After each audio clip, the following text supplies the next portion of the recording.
This is Silverpark Resort in Fraser's Hill, a small town high up in the misty mountains of Pahang, Malaysia. And apparently, it's haunted. We stayed here for 2 nights. Did we encounter a ghost? Well, let's just say prior to this, I didn't really believe in ghosts. But now, well, let's look at some online reviews first. Doing a simple Google search and typing Fraser's Hill Silverpark almost immediately yields these prompts, and the second prompt is this doesn't bode well. And if you click search, the results speak for themselves. Numerous articles pop up talking about how Silverpark Resort is haunted. Let's check out this review on TripAdvisor. A user by the name of Spider1973 claims that the apartment they booked at Silverpark is haunted and that they heard the sounds of children playing in the afternoon and women crying at night. Whoa! Jen Fabs titled her review Ghostly, Scary, and wrote, "During the night, we both had bad dreams. Actually, nightmares. It was very creepy." My Efazara's review is called The Haunted Apartment, and in her review, she said, "All horror things happen at night, even though there was 8 of us. So scary, spooky, and can't sleep till morning." Okay, wow. Honestly, I've never really been a believer in the supernatural, but if I had known all this before, I would have probably never stayed at Silverpark. Better be safe than sorry. But then again, when I was there, personally, I didn't feel anything in the apartment we stayed in. But I wonder if my wife did? You know what? Let me ask her. Hey, hon. Hi, hon. You got a minute? Sure. Do you remember when we stayed at Silverpark Resort last month? Yeah? Did you know that it was haunted before we booked it? No, I didn't. But But what? I just felt a little bit something. I mean, I'm not the sensitive type, but then from time to time, if the place, is just not right, you just feel a little bit of the heaviness, stuffiness in it. So then also at the nighttime, I opened the window for some air because our room doesn't have air condition. But then I didn't feel good. So then I just quickly closed the window as well. What do you mean you didn't feel good? It's just, I would say maybe an instinct or a sixth sense. It's just the way I feel.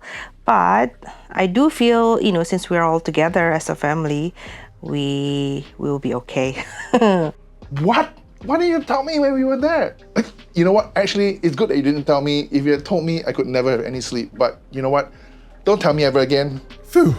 Okay, honestly, wasn't expecting that. I mean, it did get rather misty or foggy on our first night there when I went out for a walk, and there was an almost ethereal feeling in the air, but I swear I didn't encounter anything. Or maybe I just don't have the gift. Huh. Now I'm wondering if there was something and maybe I accidentally captured it in the footage I took. Well, time to get into the review, so let me know if you see anything. Silverpark Resort is located slightly to the north of the famous Fraser's Hill Clock Tower. It's just a 5-minute drive or 15 to 20-minute walk away. But let's back up or zoom out a little and talk about how long it takes to get here. If you're coming up from KL, it's about a 2-hour drive, and from Singapore, about 7 hours. Which is a nice segue for me to mention my first tip. If you're starting off from Singapore, I'd recommend making it a multi-day trip with a 1 or even 2-day stopover in either Malacca or KL. Otherwise, the 7+ hours it takes to drive directly to Fraser's Hill can be quite long and tiring if you're not used to it. If you're planning to do that, check out my videos on the Apple Malacca and KLCC Star Suites. Maybe you'll find those hotels suitable for your needs. Links above or below. Back to the resort. At Silverpark, the facilities include a playground and basketball court. I didn't spot a swimming pool here, but the weather's hardly conducive for that anyway. As I walked the grounds, I was a bit surprised to find a restaurant. It's called Lavender Restaurant. I didn't have a chance to eat there, but if this banner is anything to go by, the food should be somewhat decent. If you don't fancy dining here, or maybe it's not open late at night when you're feeling hungry, another option is to head over to Taman Awam, which is about a 3-minute drive or 9-minute walk away. There are a couple of eateries here as well as a mini mart and even a clinic. Anyway, I was surprised to learn that Silverpark Resort was built in, can you guess just by looking at it? 2014, just 10 years ago. And I say surprised because the buildings here look quite dated despite having only been around for a decade. Upon arriving here, your first impressions based on the somewhat not as well maintained as it should be exterior appearance might leave you feeling a bit worried as to the condition of the apartment you're staying at here. Fortunately for us, the apartment we booked here turned out to be the exception to the norm. So that brings me to my second tip. Not all apartments here are the same. Some are better maintained and or furnished than others. So if you're looking at online reviews, check which apartment is being mentioned, especially if it's a negative review, because then you want to avoid that apartment, obviously. For us, we booked apartment B15-3-2, which is managed by Comfy Home. And we're happy to say that the inside of this apartment looks quite new and well maintained. No weird smells or dirty walls or anything like that. Nothing like what you'd expect when looking at the building from outside. This is a 3-bed, 2-bath apartment with an open concept living room, dining room, and kitchen. Oh, and a balcony as well. Here's the living room. You get a sofa and a TV and not much else. The dining room comes with a table and 6 chairs. No separation or partition between living and dining and kitchen. Speaking of the kitchen, here it is. It's surprisingly well equipped. Lots of pots and pans, plenty of crockery and utensils. Fridge is not full size, but at least it's bigger than a standard mini fridge. The microwave is right above it. Kettle in the little alcove here. In case you like al fresco dining and the weather here is just perfect for that, in the balcony you'll find another table with 6 chairs. Apartment B15-3-2 is high up enough that you are afforded an unblocked view of the surrounding lush greenery from the balcony. The view from the master bedroom is similar as it faces the same direction. Let's go take a look at it now. There are 2 queen-size beds in here. Oh, by the way, Comfy Home, which manages this apartment, did provide bath towels for our stay. Right across the 2 beds is a small mirror, wall-mounted shelf and chair that serve as a dressing table, as well as ironing board and luggage rack. The master bedroom comes with an attached bathroom. It's a pretty standard bathroom. The design reminds me a bit of the couple pod we stayed in at Silverpark Resort in Cameron Highlands. No bathtub here, just a shower stall separated by a shower curtain. 2-in-1 shampoo cum body wash are provided. The second bedroom is right next to the master bedroom. Just 1 queen-size bed in here, a little chair in one corner, and a place to hang your clothes. The third and smallest bedroom here is also closest to the main door. This bedroom is a bit smaller but has pretty much everything that the second bedroom has, including a queen-size bed and a place to hang your clothes.